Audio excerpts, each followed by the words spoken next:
नमस्कार, मी हरिप्रिया. मायमंचच्या या यूट्यूब चॅनलवर तुम्हा सगळ्यांचं मनापासून स्वागत आहे.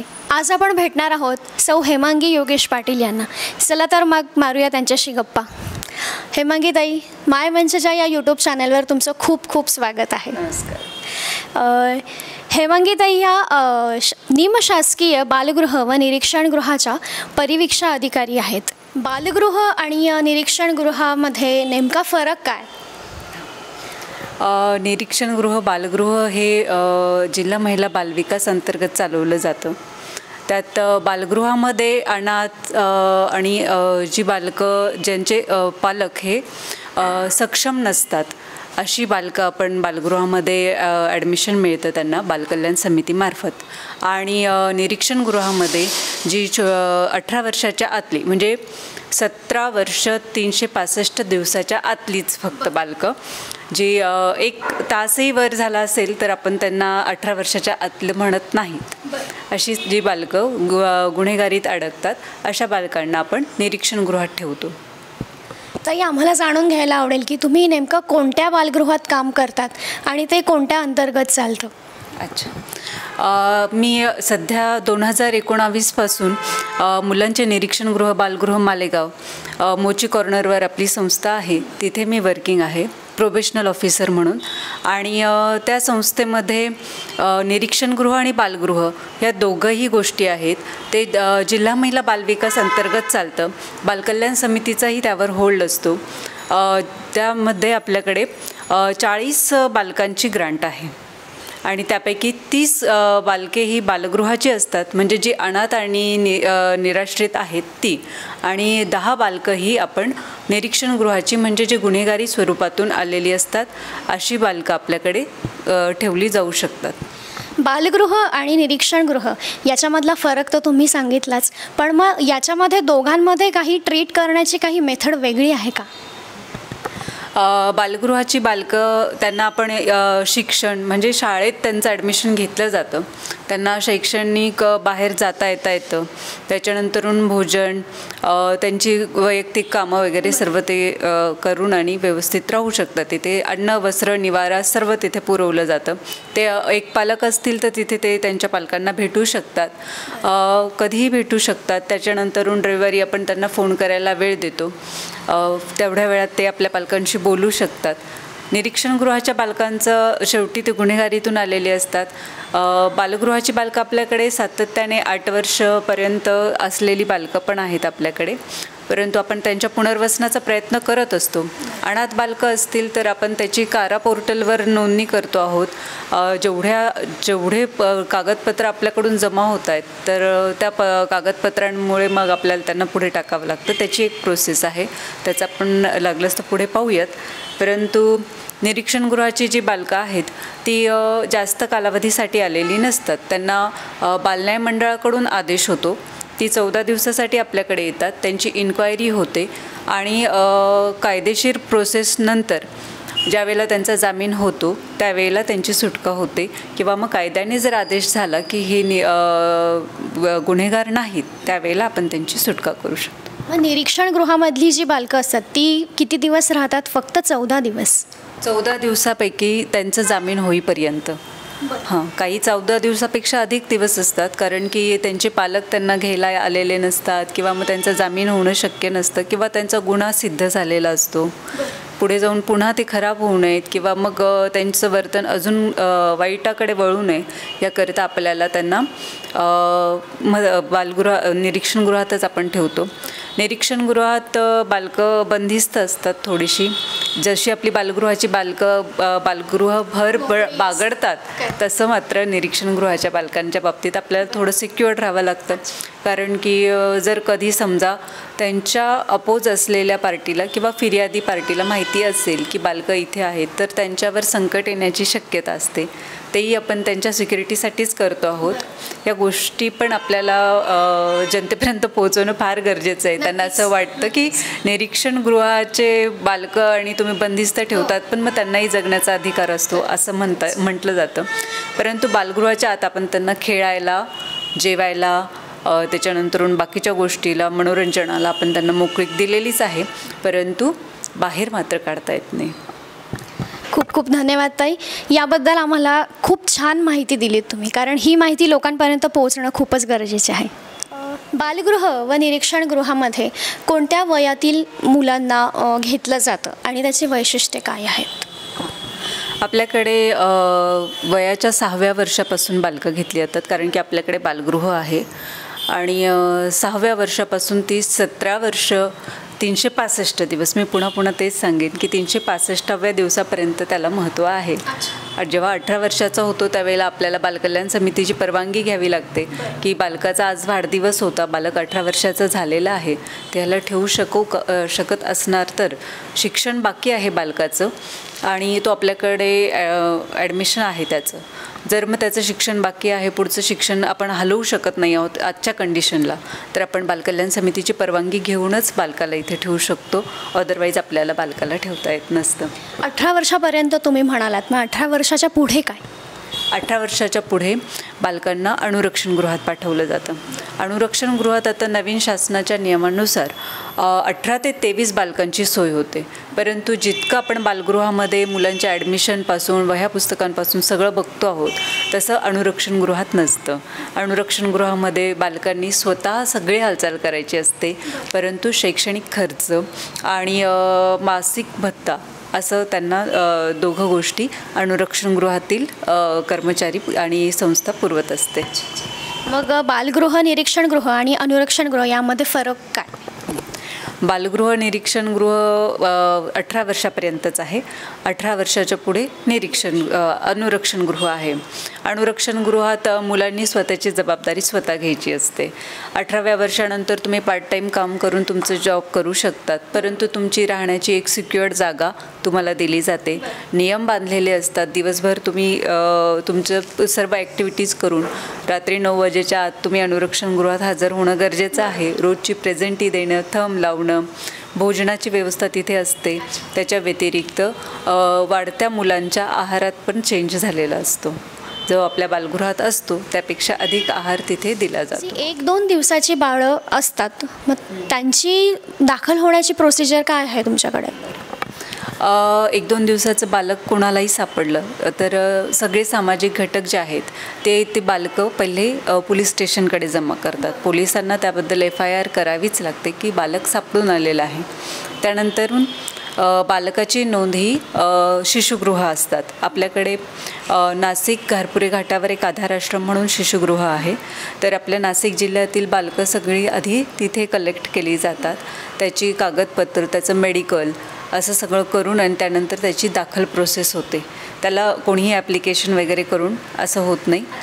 पोलिसांच्या रिपोर्टवरती दाखल होतात. ती बालकं दाखल झाल्यानंतर ती बालकांची वर्तमानपत्रातून जाहिरात केली जाते की ही बालकं सापडून आलेली आहेत. कुणाचं असेल किंवा कोणाकडून मिस झालं असेल तर त्या लोकांनी येऊन संपर्क साधावा.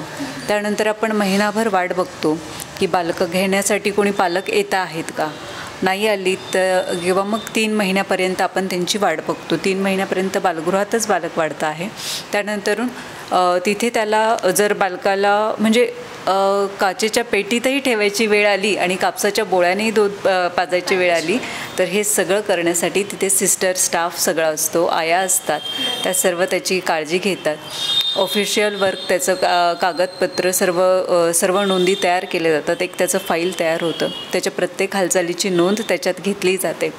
आणि त्यानंतरून 3 महिन्यानंतर जर त्याचे पालक कोणीच भेटून आले नसतील तर ती बालकं कारा पोर्टलवर टाकली जातात. कारा ही अनाथ बालकांना ॲडॉप्शन प्रोसेससाठी असलेली एक वेबसाईट आहे.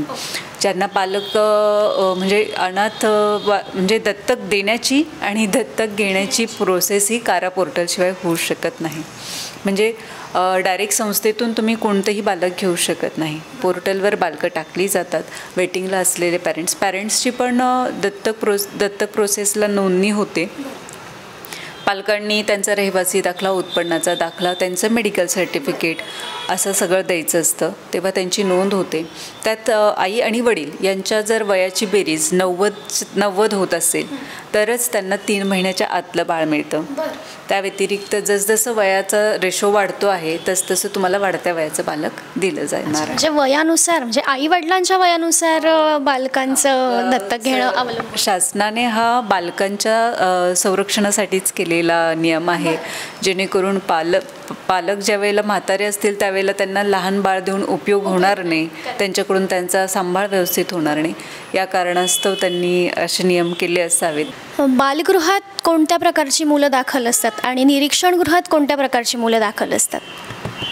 सगळी मुलं लहानच आहे प्रकाराची असं नाही म्हणता येणार, परंतु त्यांना दाखल करण्याची एक प्रोसेस आहे, ते मी तुम्हाला सांगते. बालगृहामध्ये बालकं ही पालक असतील किंवा मग जेव्हा समाजात इथे तिथे रेंगाळणारी बालकं दिसतात तर चाइल्डलाईन आहे किंवा सोशल वर्कर आहेत किंवा मग आजूबाजूचे लोक मिळून त्या बालकांना पोलिसांकडे तक्रार करतात किंवा पोलिसांमार्फत आलेली बालकं जी आहेत, जेवढी पण 18च्या आतली बालकं आहेत ते सगळी पहिले बालकल्याण समितीसमोर सादर केली जातात. बालकांची परिस्थिती, बालकांच्या जर एक पालक असेल तर त्यांचा रहिवासी दाखला, उत्पन्नाचा दाखला आणि त्यांच्या परिस्थितीशी निगडीत सर्व चौकशी करून आपण त्याला स्पेशल इन्व्हेस्टिगेशन रिपोर्ट तयार केला जातो, एक SIR, आणि तो तयार केल्यानंतर त्यातून जर बालक खरंच गरजू आहे आणि त्याला बालगृहाची आवश्यकता आहे असं निदर्शनास ज्या वेळेला बालकल्याण समितीला येतं त्यावेळेला बालकल्याण समिती त्यांचा आदेश करते आणि बालकल्याण समिती या गोष्टीचा पण विचार करते की या बालकाला ज्या परिसरात तो सापडून आलेला आहे त्याच्या जवळचं बालगृह कुठलं आणि त्या पद्धतीने त्यांची ते बदली करतात. म्हणजे परिसरानुसार ते निरीक्षण गृहात किंवा बालगृहात ते ठेवले जातात असं आहे. हो, राईट. आणि निरीक्षण गृहात येणारं जे बालक आहे, जे ज्यांच्यावर गुन्हा दाखल होतो, FIR होते आणि ते 17 वर्षाच्या म्हणजे 17 ते 18 वर्षाच्या आसपासची बालकं असतील तर मग 18 वर्षाला त्याला 1 तास पण बाकी असेल तर त्या बालकाला मात्र आपण निरीक्षण गृहात ठेवतो आणि त्याची प्रोसेस पहिले तर FIR होते, बालगुन्हेगार पकडला जातो, त्यानंतरून आरोपी म्हणता येईल, गुन्हेगार नाही म्हणता येत त्याला, आरोपी म्हणून बालकं पकडली जातात. त्याच्यानंतरून ते पोलिसांसमोर सादर केली जातात, ती बालन्याय मंडळासमोर सादर केली जातात. बालन्याय मंडळ मग पुढे जाऊन त्यांचा आदेश करतं की ही कुठल्या बालगृहाला दाखल करता येईल. तर त्यावेळी हा विचार केला जातो की या बालकाचं निवासस्थान जर जवळ असेल तर तिकडच्या बालगृहाला किंवा निरीक्षण गृहाला ती बालकं पाठवली जातात. पण हे जे मुलं येतात बालगृहामध्ये किंवा निरीक्षण गृहामध्ये, हे त्या सिटीमधले असतात की बाहेरचे पण येऊ शकतात त्यामध्ये? जेव्हा जर समजा असं असेल की आता बालगृहाची बालकं तर शक्यतो जसं मालेगावमध्ये बालगृह आहे तर मालेगाव ग्रामीण आणि शहरी नाशिक जिल्ह्यातील जवळजवळ बालकं आपल्याकडे येऊ शकतात. त्याच्या व्यतिरिक्त बाहेरची असेल तर मग आपण जसं की मुंबईचं आलं आहे एखादं पालक तर मग आपण मुंबई CWCकडे ते ट्रान्सफर करतो आहोत आणि जर मुंबई CWCला आपल्याकडचं किंवा नाशिक जिल्ह्यातलं आता मग अशी बालकं जर सापडून आली तर ते नाशिक CWCकडे येतात आणि मग नाशिक CWC हे ठरवते की बालक कुठल्या बालगृहाला द्यायचं आहे. त्यानंतरून बालन्याय मंडळामध्ये जर म्हणजे बालगृहातून येणारी बालकं ही बालकल्याण समितीच्या आदेशाने येतात, निरीक्षण गृहात येणारी बालकं ही बालन्याय मंडळाच्या आदेशाने येतात आणि ह्या दोघं वेगवेगळ्या समित्या आहेत हे लक्षात घेणं आधी फार गरजेचं आहे. मग यामध्ये फरक काय, ह्या 2 समित्यांमध्ये फरक? बालकल्याण समिती जी आहे त्याच्यातही एक ॲडव्होकेट आणि 5 लोकांची समिती असते. बालकल्याण समिती म्हणून तिची नियुक्ती केलेली असते आणि बालन्याय मंडळ हे एक जज, एक सदस्य, एक वकील या पद्धतीने काउन्सिलर असतात आणि असं तिथेही 3 लोकांची समिती आहे. तर बालन्याय मंडळ हे गुन्हेगारी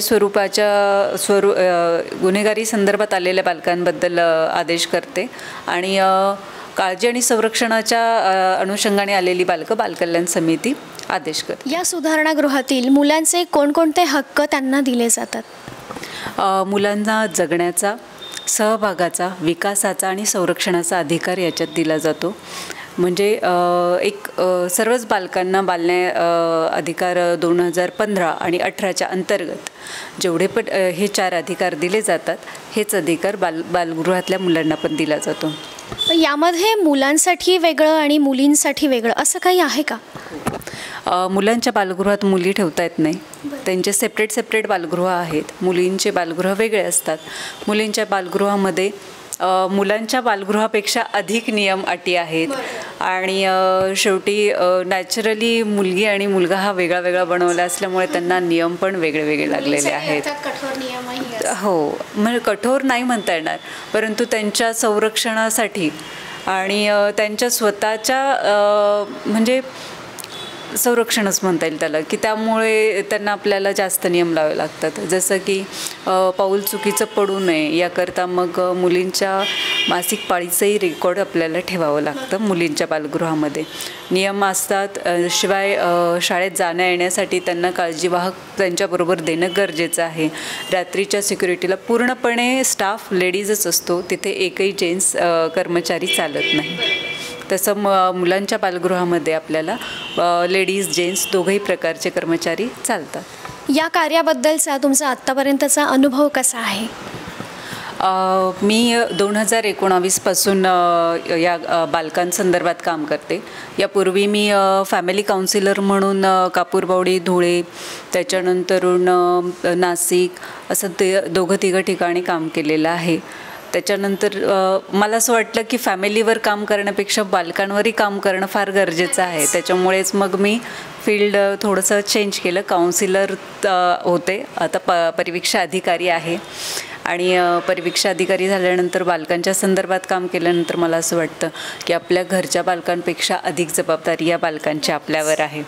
कारण आपल्या बालकांना आपण जेवण देताना एक वेळ आपण बनवतो आणि देऊन देतो, परंतु या बालकांचं जेवण तयार झाल्यानंतर हे बालकांचं जेवण आपण पहिले टेस्ट करणं गरजेचं आहे.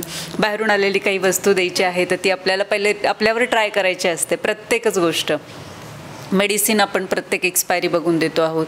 स्टाफमध्ये माझ्याकडे एक सिस्टर, काळजीवाहक, मदतनीस, शिक्षिका, म्हणजे घरात मी माझ्या मुलाला एक स्पेशल टीचर लावो नाही लावो, तिथल्या बालकांना मात्र बालगृहातल्या बालकांना गृहपाठ करायला पण टीचर आहेत. त्यांना त्यांच्या शंका सगळ्या निरसन करायला टीचर असतात. त्याच्यानंतरून त्यांना आजारी असतील तर आपण आपल्या बालकाला एक वेळ ताप आहे त्याला थोडंसं पट्ट्या ठेवूया आणि कांद्याचा रस लावूया, होईल माझं बाळ छान असं वाटत असेल तरी आपण बालगृहातल्या बालकांना असं इतकं कॅज्युअल घेऊ शकत नाही. त्यांना मेडिसिन देणंच आहे, त्यांचे मेडिकल रिपोर्ट करणंच आहे. त्यांच्या थोड्या पण आजारपणाला आपण असं अंगावर काढ असं म्हणू शकत नाही. या सगळ्या गोष्टीसाठी आपल्याला स्पेशल स्टाफ दिलेला असतो आणि त्यांची संपूर्णपणे काळजी घ्यावी लागते. म्हणजे घरातल्या बालकापेक्षा अधिक केअर आपल्याला त्या बालकांची घ्यायची आहे, हे लक्षात. आणि हे सगळं शक्य होतं ते फक्त संविधानिक कायद्यामुळे. बालन्याय बालकांची काळजी व संरक्षण कायदा कलम 2015 आणि 18च्या नुसार हे सर्व बालगृहांचं काम चालतं. त्याचप्रमाणे निरीक्षणगृहाचंही काम चालतं. यावरून असे समजते की बालगृहातली मुलं आणि निरीक्षणगृहातली मुलं सांभाळणं ही खूप कठीण आहे. आणि याबद्दल तुम्ही खूप छान आम्हाला माहिती दिली, त्याबद्दल तुमचे खूप खूप आभार. आणि मायमंचच्या या यूट्यूब चॅनलवर तुम्ही आलात, याबद्दल आम्हाला संपूर्ण माहिती मिळाली जी आम्हाला माहितीही नव्हती. त्याबद्दल तुमचे खूप खूप मनापासून आभार. थँक्यू. तुम्ही पण मला एवढी छान संधी दिलीत त्याबद्दल मी पण तुमचे खूप आभार मानेन. कारण मलाही वाटतं की ही संस्थेचं पण पोहोचावं, लोकांपर्यंत ही माहिती पोहोचावी. माझ्याकडे बरेच लोक असे पण येतात नाही का की मॅडम नवरा निघून गेला आहे, मला एकटीला होत नाही आणि आमची इथे तुम्ही दाखल करून घेणार का. त्यावेळी मला प्रत्येक महिलेला समजवावं लागतं की तुम्ही आधी बालकल्याण समितीकडे जा. तुमच्या चॅनल थ्रू जर ही माहिती पोहोचली अशा महिलांपर्यंत तर मलाही फार आनंदच होणार आहे. नक्कीच ही माहिती नक्कीच मायमंचच्या या यूट्यूब चॅनल थ्रू लोकांपर्यंत जरूर पोहोचवू आम्ही. आणि तुमचे पण खूप खूप मनापासून धन्यवाद की तुम्ही आलात, याबद्दल आम्हाला माहिती दिलीत.